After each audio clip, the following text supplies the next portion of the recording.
Welcome to the deep dive. You know the drill.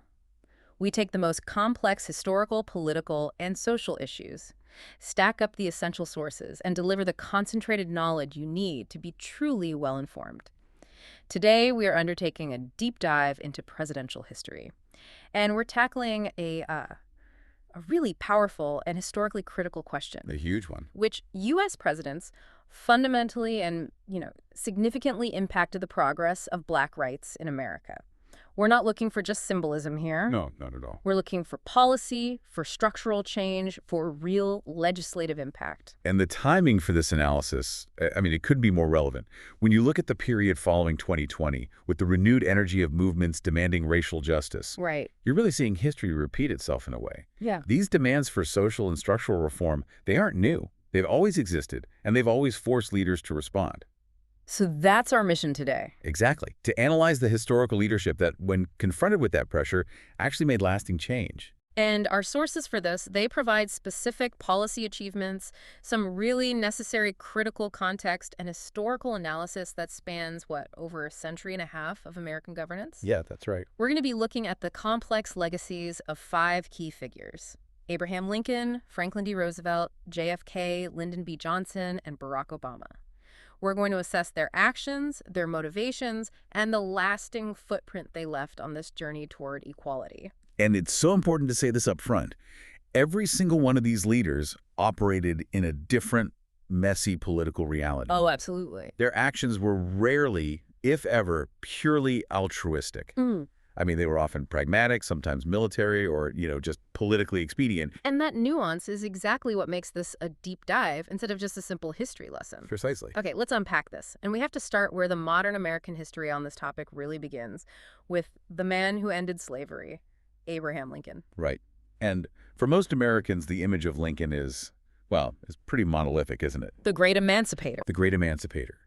The moral champion of civil rights who fought tirelessly to free the enslaved. And this perception is just so deeply ingrained. But our sources, they introduce a really crucial historical complexity here that challenges that simplified narrative. I really do. And this complexity, it comes from some heavyweight historians. We're citing Columbia University professor Eric Foner, who states that this perception of Lincoln as a civil rights champion was, quote, not always true. So what specific nuance are we missing when we only see him through the lens of, say, the Emancipation Proclamation? I think the essential distinction, and Foner really emphasizes this, is the difference between having a moral opposition to slavery and supporting full civil and political equality for Black citizens. And those are two very different things. So Lincoln believed slavery was wrong. He did. He called it an unqualified evil. Morally, he was there. But, and this is a huge bit, but before the Civil War, she was not an abolitionist in that radical sense. What does that mean, not in the radical sense? It means he didn't advocate for the immediate, unconditional end of slavery across the entire country.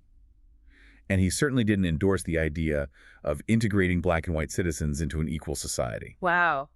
Okay, so that is a critical piece of pre-war context. It means his whole political agenda was fundamentally focused on just stopping the expansion of slavery. Yes. Not ending it where it already existed. Exactly. His goal was preservation of the Union and the containment of slavery, not, the immediate overthrow of the established social order in the South, or, for that matter, promoting equality in the North. And we have some pretty concrete and frankly uncomfortable evidence of this positioning, right, from his famous debates with Stephen Douglas in 1858. We do. Yeah. And you have to dig into those debates because they really illustrate the tightrope he was walking and his very overt political stance on race at the time. So what was he saying?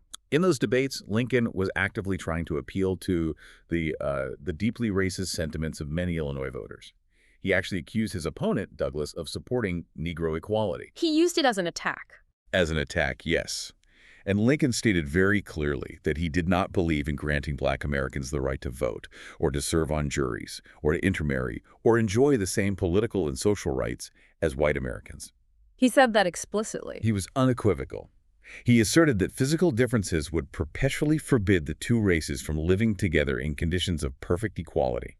So you have this man who morally deplores chattel slavery, Right. but is simultaneously and strategically denying that the enslaved or even the free black population should be entitled to any kind of political or social parity with whites. Yes, and that tension is absolutely vital to understanding his ultimate action, the Emancipation Proclamation in 1862. So when the war began, his primary objective was still just saving the Union. It was, 100%.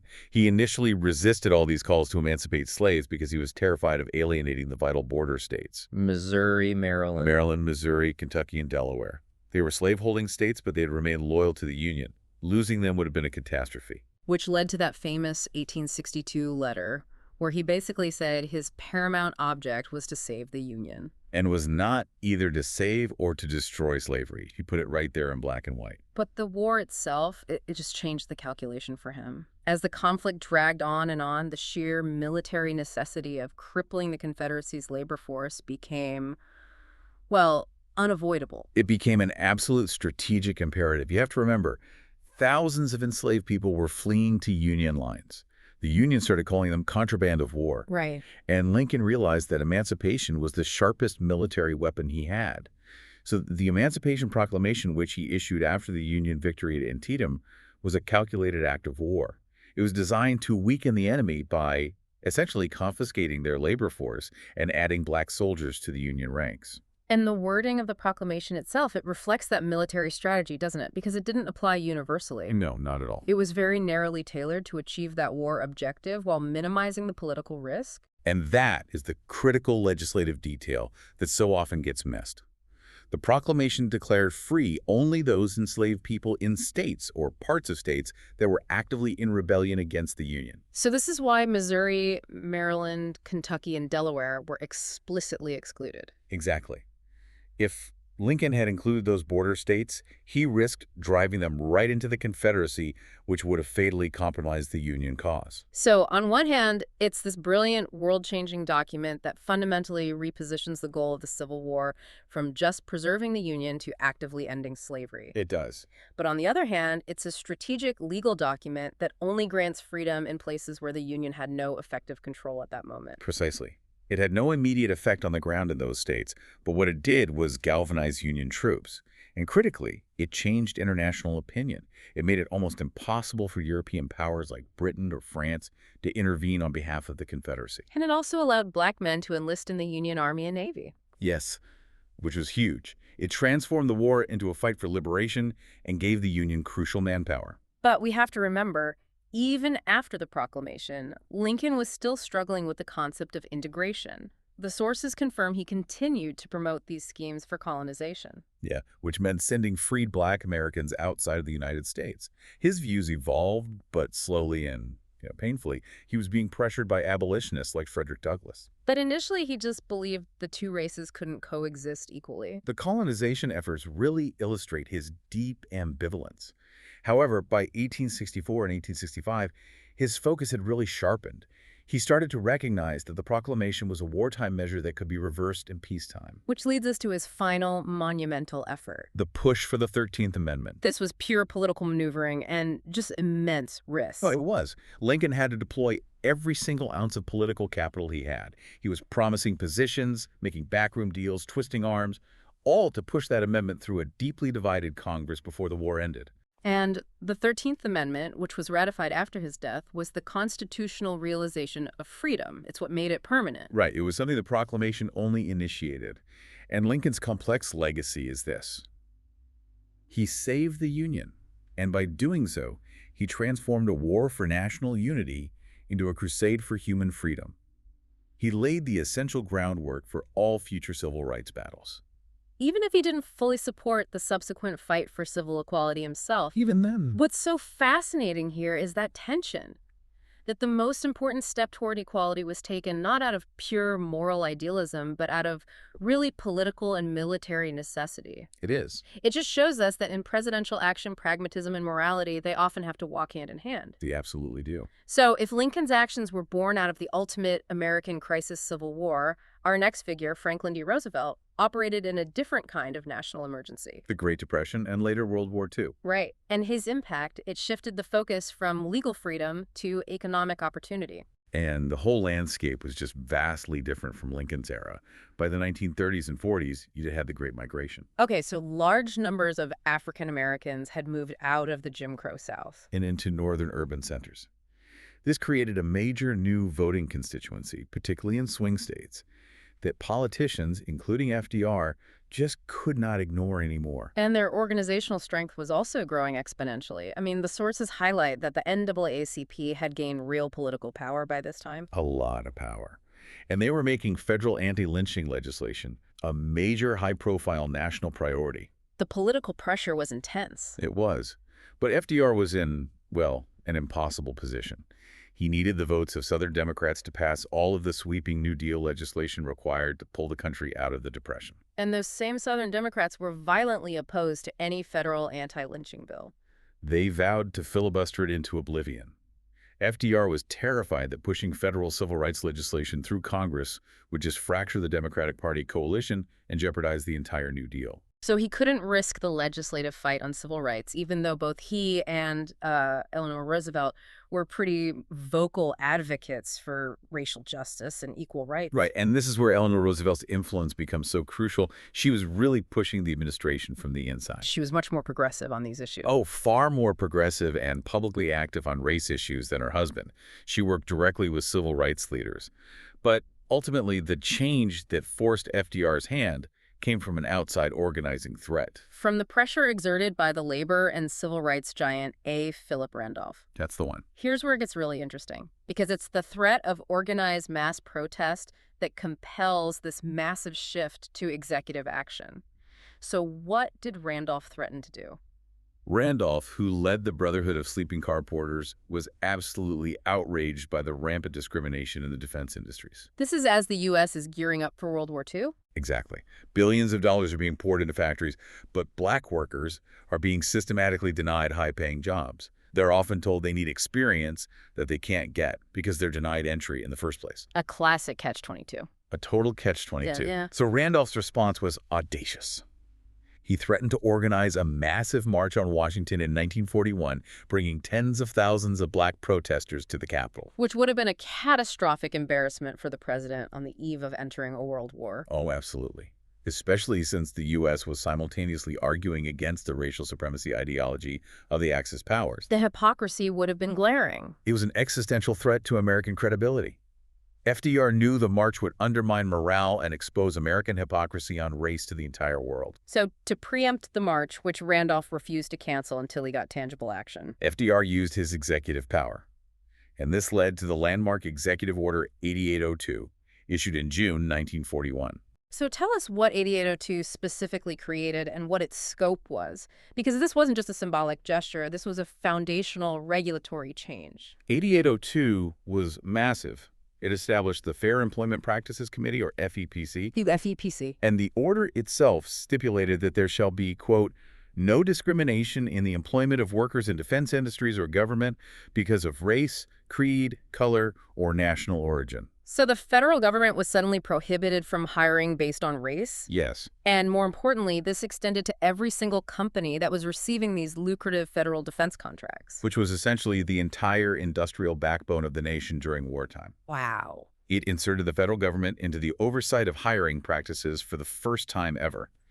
It established the principle that economic discrimination in war production was just unacceptable. We have to be clear, right? The FEPC was a committee. It wasn't some robust legal enforcement agency. That's a crucial point. Congress never gave it adequate funding, and Southern representatives were constantly trying to sabotage it. It could investigate and make recommendations, but its actual enforcement powers were very weak. But wasn't the creation of the FEPC, despite that weakness, still a game changer, just because of the precedent it established? Oh, it was revolutionary.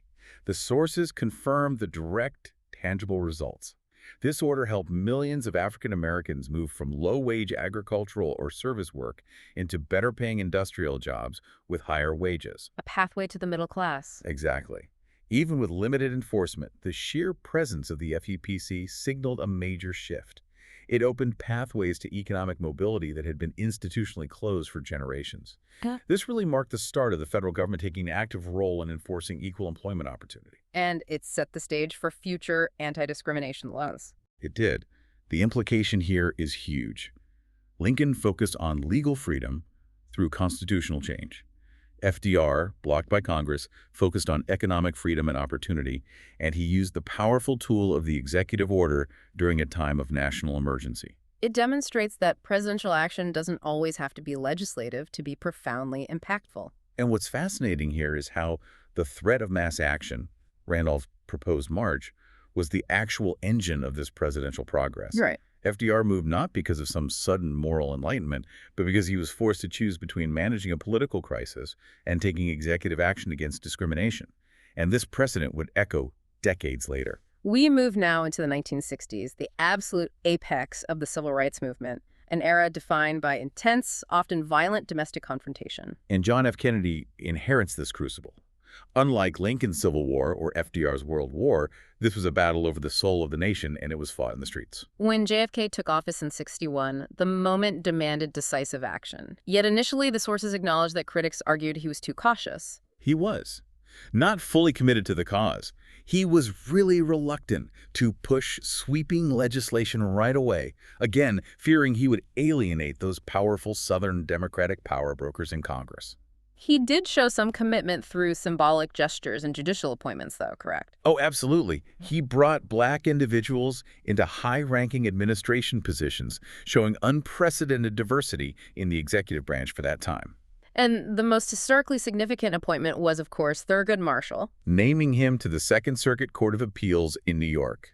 Marshall, you have to remember, was the chief counsel for the NAACP. He had successfully argued Brown v. Board of Education. So appointing him to the federal bench was a massive signal. It was a clear signal that the judiciary was being opened and that the administration was prioritizing legal minds who were dedicated to civil rights. However, the legislative pressure cooker just kept building. Sit-ins, freedom rides, violent confrontations. They were escalating all across the South. What was the specific event that finally shattered JFK's political caution and forced the full weight of the presidency into the legislative fight? It was Birmingham, Alabama, in the spring of 1963. Birmingham. Peaceful anti-segregation protests, including marches led by children, were met with just horrific state-sanctioned violence. The police commissioner, Bull Connor, used high-pressure water hoses that were powerful enough to strip bark off trees. He released police dogs on demonstrators. And the key difference here from earlier violent incidents was the proliferation of television cameras. Exactly. They were broadcasting the stark reality of Jim Crow violence directly into American living rooms for the first time. The visual evidence was undeniable. It was shocking to the entire nation and to the world. And the sources are very clear on this. After the peaceful protest in Birmingham became violent, JFK was, quote, forced to take action. The political calculation changed instantly. It did. Maintaining political peace with Southern Democrats was no longer viable when the rest of the nation was watching children get brutalized on television. That pivot point led to a really pivotal address. On June 11, 1963, JFK delivered a nationally televised speech that, for the first time, frames civil rights as a core moral issue for the nation. Not just a legal or political one. A moral one. And in that address, he laid out his plans for sweeping new civil rights legislation. The specific goal was to address the two main pillars of Jim Crow. Which were? Ensuring equal access to voting and guaranteeing access to all public facilities, restaurants, hotels, you name it, plus providing federal support for school desegregation efforts. He had finally committed to comprehensive federal action. But tragically, that legislative push was immediately interrupted. Yes. On November 26, 1963, Kennedy was assassinated in Dallas. And the Civil Rights Bill was stalled in Congress, facing a formidable Southern filibuster. The question instantly became, would the momentum die with the president? Would that national moral awakening just fizzle out? Which brings us immediately to the critical bridge figure, Lyndon B. Johnson, sworn in on the plane ride home. And his transition was just an absolute masterclass in legislative genius and political leveraging. Johnson's initial action was a calculated stroke of genius. He didn't waste a single minute.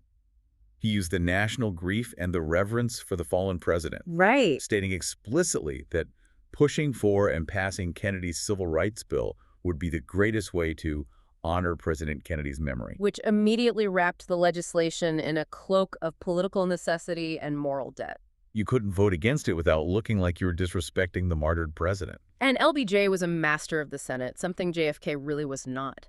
He understood the intricacies of congressional power and how to apply pressure. Oh, he knew where all the bodies were buried. So how did he overcome that seemingly insurmountable opposition? He employed relentless personal pressure, backroom deals, the threat of public exposure, the famous Johnson treatment.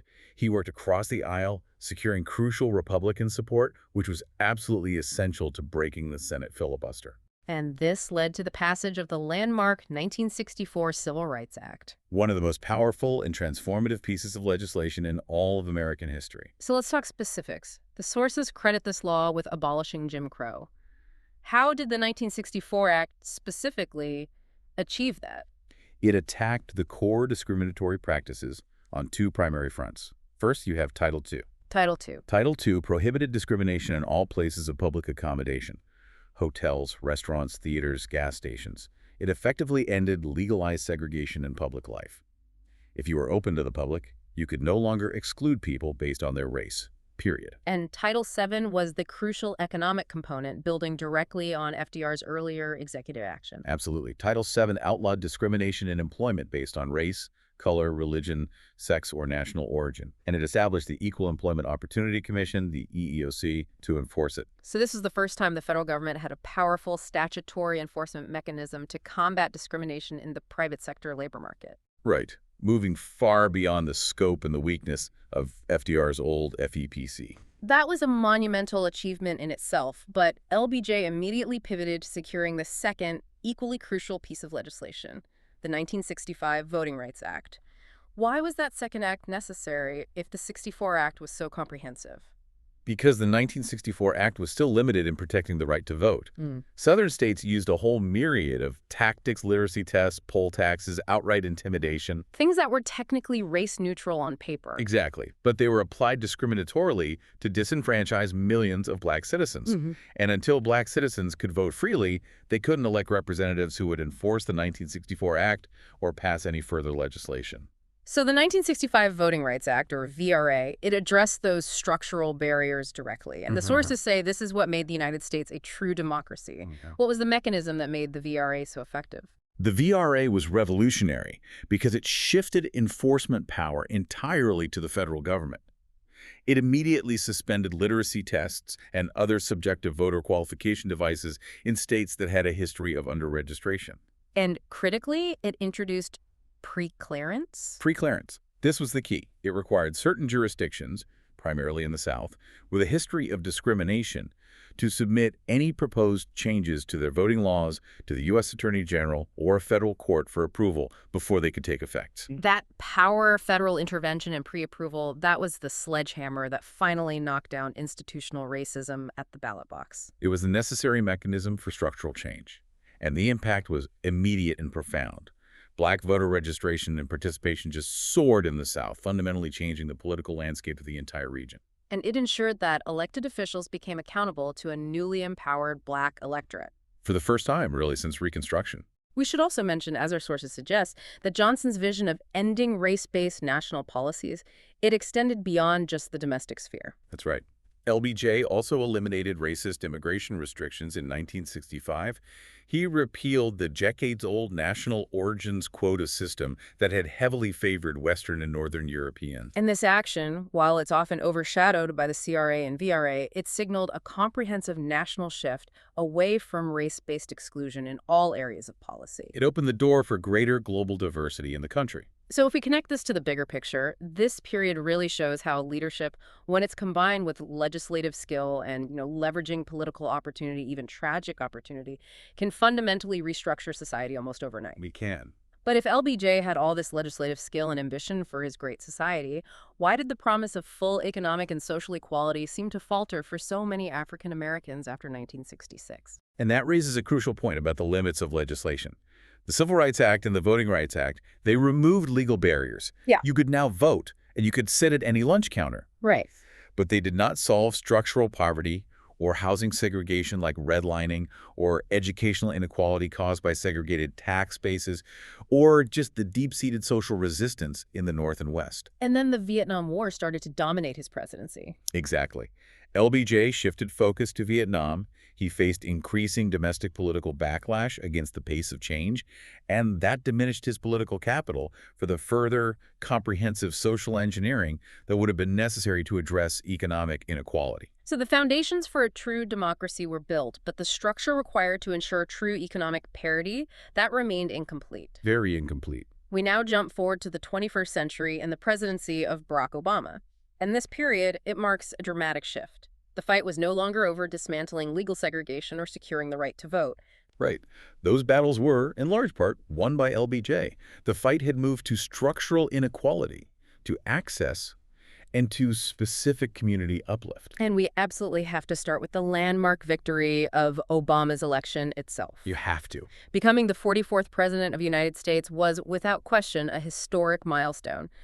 For Black Americans, it symbolized the accessibility of the highest office. It was a profound moment that seemed to validate decades of struggle and sacrifice by earlier generations. You can't overstate the symbolic weight of that achievement. And while the symbolism was monumental, his administration also enacted a range of policies that provided broad benefits to all U.S. citizens, but disproportionately impacted communities that had been historically marginalized. Right. So let's move beyond the general statements and discuss some specific policies aimed at increasing access and reducing barriers. Well, a major focus was on education and economic mobility. For instance, his administration significantly expanded the Pell Grant program, Making college more financially accessible. to millions more low- and middle-income students, a measure that heavily benefited Black and minority students.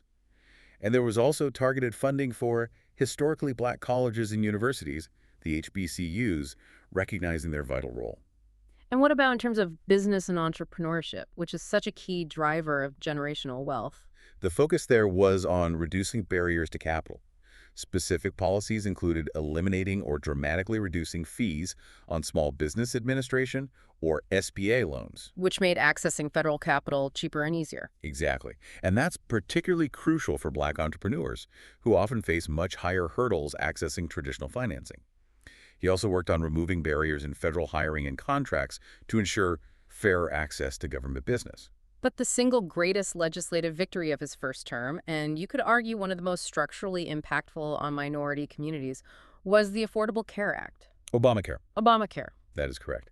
Passing the ACA was a huge legislative victory. It was built on the premise that healthcare should be a right, not a privilege. And before the ACA, minority communities, including African Americans, had significantly higher rates of being uninsured. They did, due to systemic factors related to employment and poverty. So how did the ACA specifically address that disparity? Primarily through two mechanisms: the expansion of Medicaid eligibility and the creation of subsidized insurance marketplaces. This massive expansion of the social safety net provided access to health insurance for millions of Americans who previously just couldn't afford it. And the result was a dramatic decrease in the number of uninsured Americans. With a particularly pronounced reduction in the uninsured rate among Black adults. And that improves health outcomes and reduces the catastrophic financial risk of getting sick across the board. So we're seeing these broad structural laws designed to lift everyone, but with a necessary disproportionate benefit to those who have been historically underserved. Right. But Obama also introduced a very specific, targeted initiative focusing entirely on community-based challenges facing young Black men. This was My Brother's Keeper, launched in 2014. My Brother's Keeper. And this initiative recognized that despite the legal victories of the 60s and the symbolic victory of his own election, young Black men still faced these unique and devastating systemic challenges. Related to educational outcomes, police interactions, career opportunities. All of it.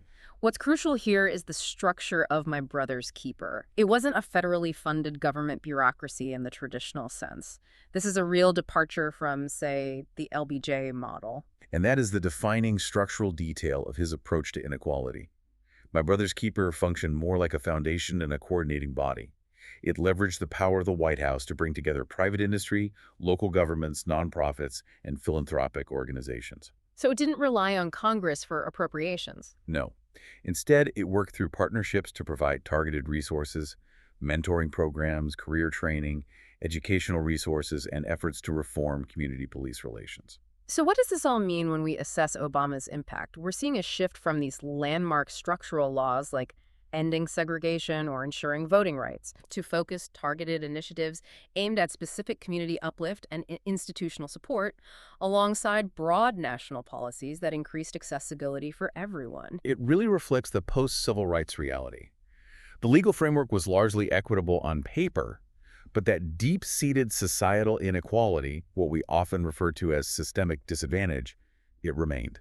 So Obama's approach was about using the office as a convener. A convener, a policy coordinator, and an inspirer, rather than a legislator focused on dismantling explicitly racist laws. His policy impact was often measured in closing gaps and increasing opportunity within the existing legal structures. It's a powerful illustration that the nature of presidential action just evolves with the nature of the challenge itself. He has to. This analysis provides you with a comprehensive, if rapid, journey through over a century and a half of presidential action shaping Black rights in America. And when we synthesize this timeline, the evolution of that presidential action is just incredibly clear. It really is. We began with Lincoln, whose momentous actions were rooted in the military necessity of preserving the Union. The Emancipation Proclamation was a political and military weapon that laid the constitutional path to freedom, despite Lincoln's initial resistance to full civil equality.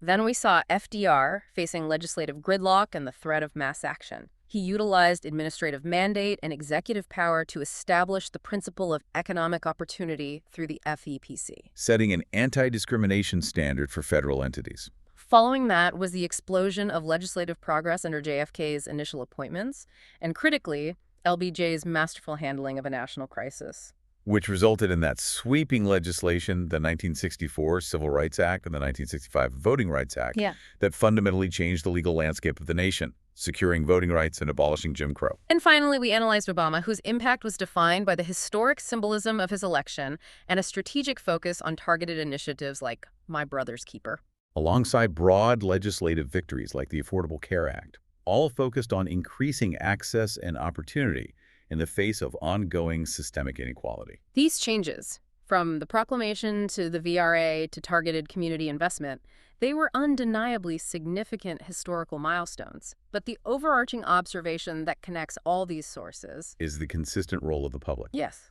Demands, protests, and organized pressure for social reform have always accompanied and often actively driven presidential action. We saw it with Lincoln, pressured by abolitionists to expand the goals of the war. We saw it with FDR, forced by A. Philip Randolph to issue Executive Order 8802. And we absolutely saw it with JFK, whose hand was ultimately forced by the televised brutality of Birmingham in 1963. That's the crucial element to leave with you today. It is. Because given this history where presidential action is so often a direct response to sustained social pressure and protest, this raises a really challenging and important question that remains deeply relevant today. Especially following the 2020 movements we mentioned at the start. Exactly. The question is this: how much of lasting social change is actually initiated by the individual leader, and how much is merely codified, legitimized, and formalized by that leader after the people, through their organizing, their confrontation, and their sheer will, have already forced the issue? A question that fundamentally redefines the role of presidential power versus the power of the people in the American story. Thank you for joining us for this deep dive. We hope this analysis provides you with a clear, nuanced understanding of these most impactful presidential actions throughout this critical history. Until next time. গ্রন্থনা অধ্যক্ষ মহসিন আলী আঙ্গুর, সম্পাদক ও প্রকাশক মুজিবনগর খবর.com, মেহেরপুর।